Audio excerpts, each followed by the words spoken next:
Mbote mbote na mboka banso banana kabiso na 243 investigation au télévision. Oh, merci à Tuzana ville province de Kinshasa, on a district ya Tchangu na commune Yamasi na Petro Congo Rai. Vraiment tu es kola Kisabino après la démolition vraiment bon on a ndenge quartier oyo commis salité et bon sortant vraiment on ne comprend pas.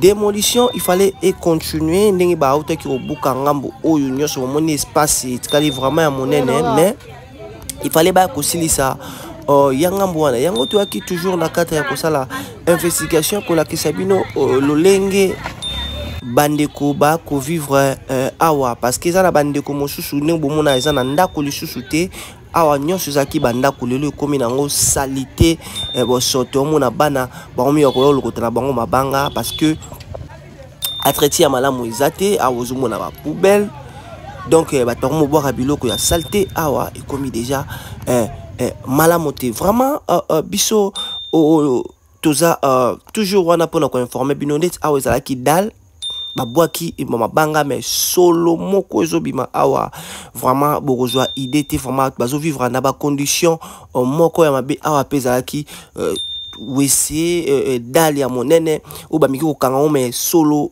makasi mingi tozomona yango o malamu ndenge désastre koti ndeti ezalaki na kati ya guerre vraiment ezosala pasi bandeko. À chaque fois bazo mona biso bazo sanga maloba te ya kotindela ba konzi ya mboka oyo ba jiraka biso afin que bazwa vraiment solution parce que ezo sala malamu te ya komona ba famille mosusu ndenge nazo répéter bazo la libanda bandeko o baza ko se moquer na bango na ba commentaire ce n'est pas trop bien parce que il y a beaucoup de familles qui souffrent comme bano bozo mona bala la kalibanda place o ba vandi ndezaki place ndako na bango zalaki ndako na bomba buki ba voisin musu bazo boya biloko na bango eza libanda ndenge bozo mona bilili e ba kits na bango yangwana eza libanda baza na place ya ko okende te vraiment biso tozana toujours pona ko informer bino. Bon, s'abonner, surtout s'abonner, abonnez-vous massivement, partagez, commentez, likez vraiment yango ça la force la chaîne parce que tu as une nouvelle chaîne, tu as la posa anabino. Biso tu as toujours pour nous informer bino. Bozo mona na bilili indenge ba imboka bazako wana libanda zo mona babiloko yandaku eza libanda parce que baza na place ya kotiango te baza na mbongo ya garantie te. Awa lelo komi bomana entre ba bayer na ba locataire parce que ba locataire ba bayer ba boko zongi si la bango mbongo na bango parce que ba bi bon pe ba ji perte o bazana kanda ayamabe to zoki quelques locataires o ba loba ki pe et o sala pasi ya romona ba imboka bazangi place ya kolala o etikali ndako ba bayer mais ndako ba locataire ba buki bazana place ko kinete ba bayer bazana batu ebele na kati ya ndako na bango donc moye ba joa lisusu ba bomo bandeko na bango ba locataire ezalité vraiment ils ont ça la passe biso toujours ça là toujours mon sala na biso toujours relaxer bino ba image en fait que ba diaspora boza libanda bo mona situation oyo bo partager élément oyo en fait que ba konzi et comme la bango bo mekape ko loba bo sala pe ba vidéo vraiment et ko ça eloko malam parce que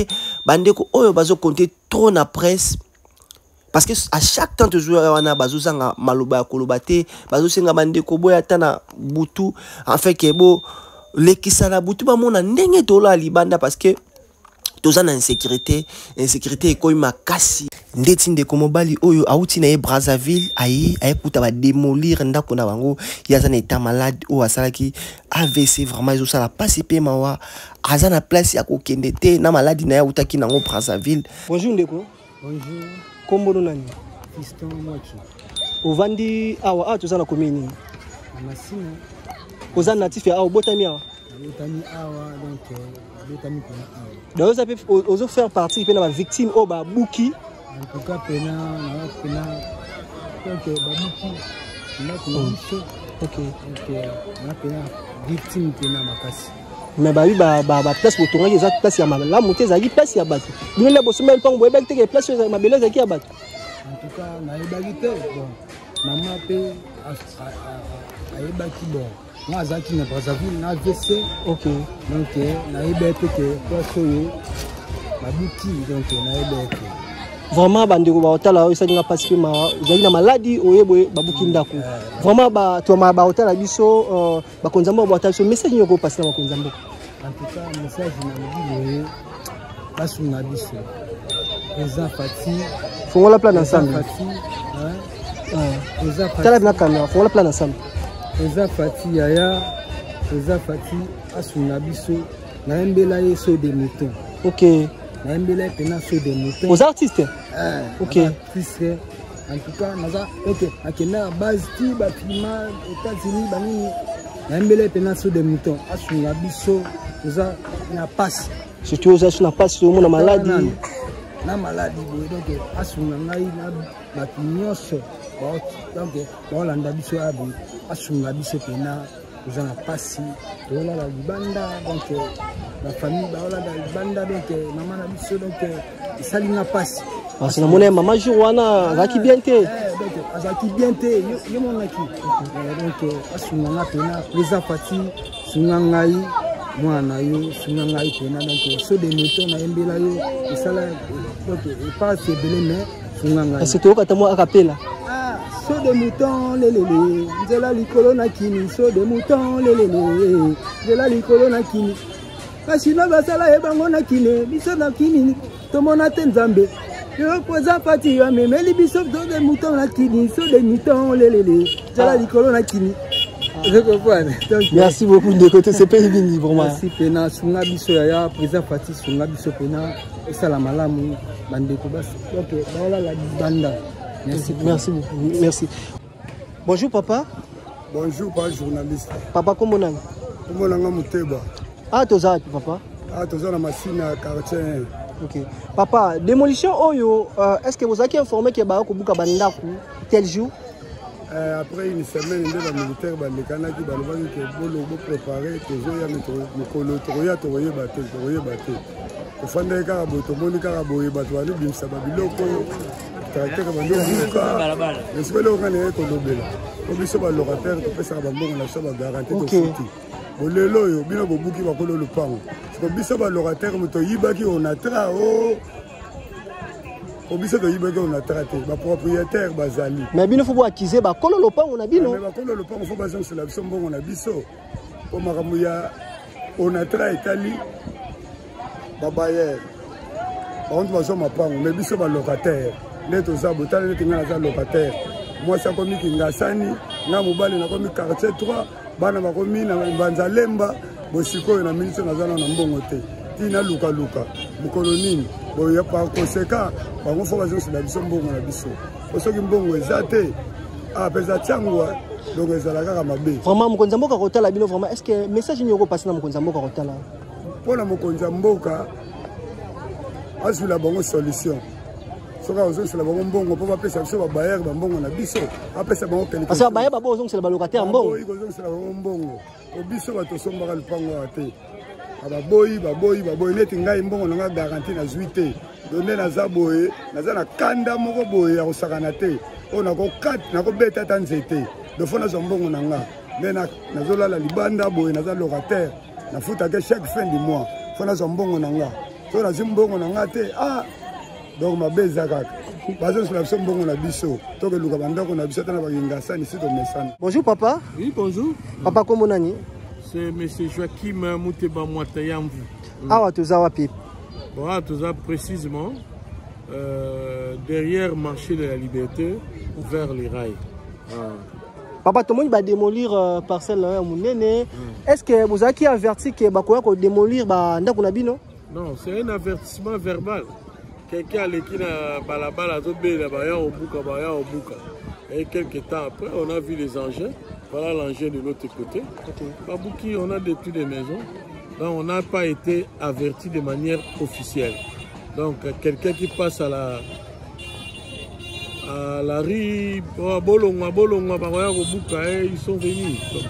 Mais selon l'information, tu vois qui balobi depuis l'année passée, il signé qui contrat na mon métro King, il signé qui fallait devoir bino $2 900, $3 000. Est-ce que les acquis verbalement tu sais qu'on a pas papier? Non, métro King a identifié les personnes qui étaient concernées.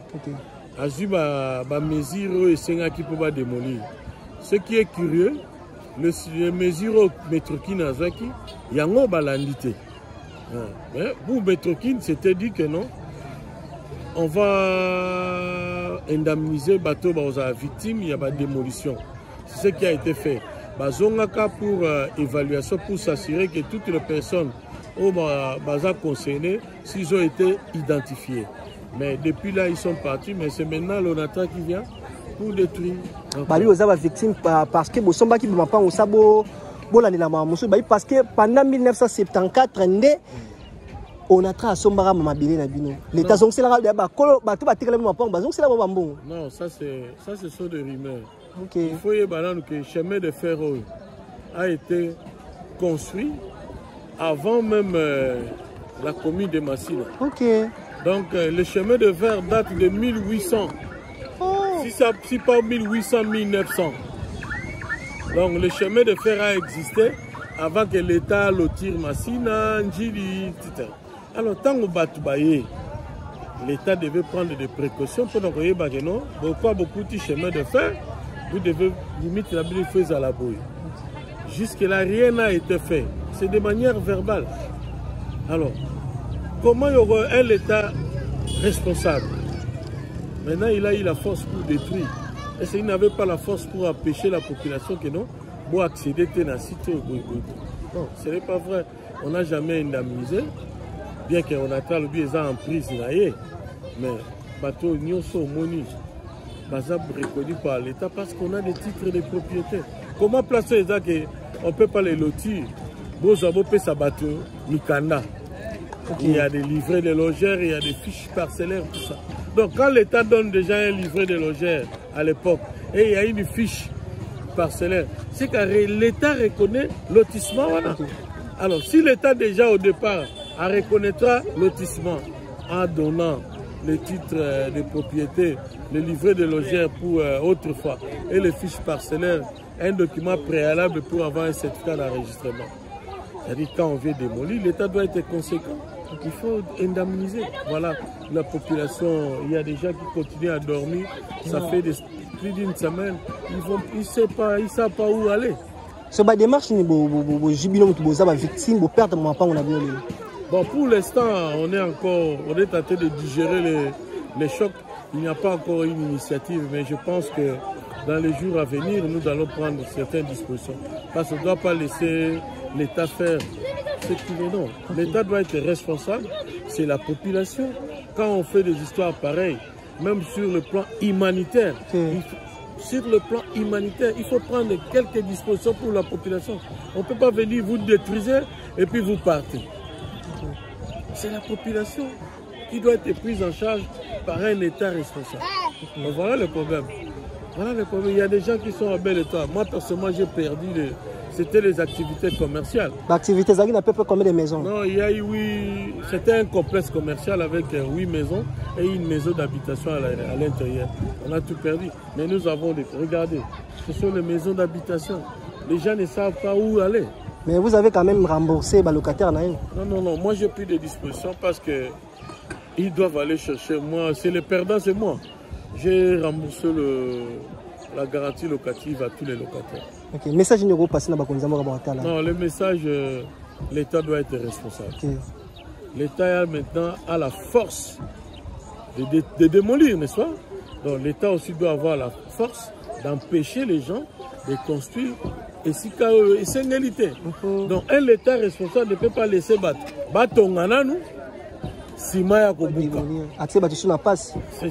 C'est irresponsable. C'est-à-dire l'État devait agir déjà en amont. C'est-à-dire empêcher que non awa mais l'État responsable ça n'a pas de sens. On dit gérer, gouverner, c'est prévoir. Donc on doit tout prévoir. C'est que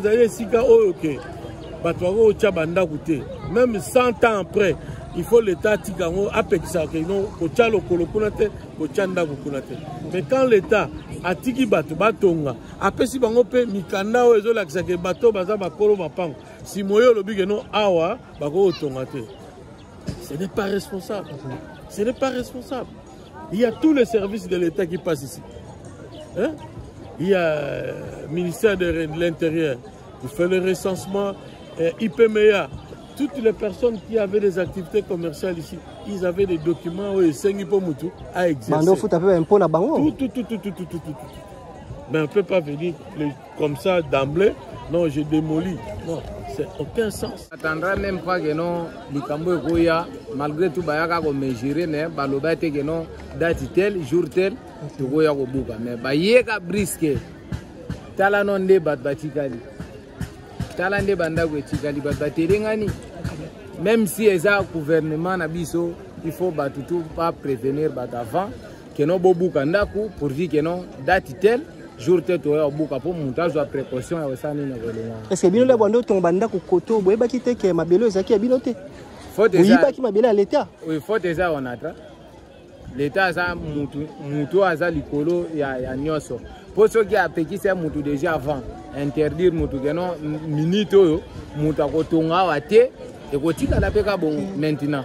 Ba ko buka brusquement bateka de ba mapango ka ba chef coutumier. C'est que bien natif ya koto bosu kana onengeni parce que bandako musu to mona ndako eza lisusu te nyoso ba boimolia. Bon, bat ba komba fazer bat ba komba fazer ouais ba matériel nyoso tu ba kiti ba sani bat bala la libanda quoi. Donc c'est ça donc faut déjà l'état donc on a trois fautes na bango. Vraiment ba konzambo ba ozwa temps tala yo ndeko na ngai so pour s'adresser parole ni rôle ba konzambo kani. Bon.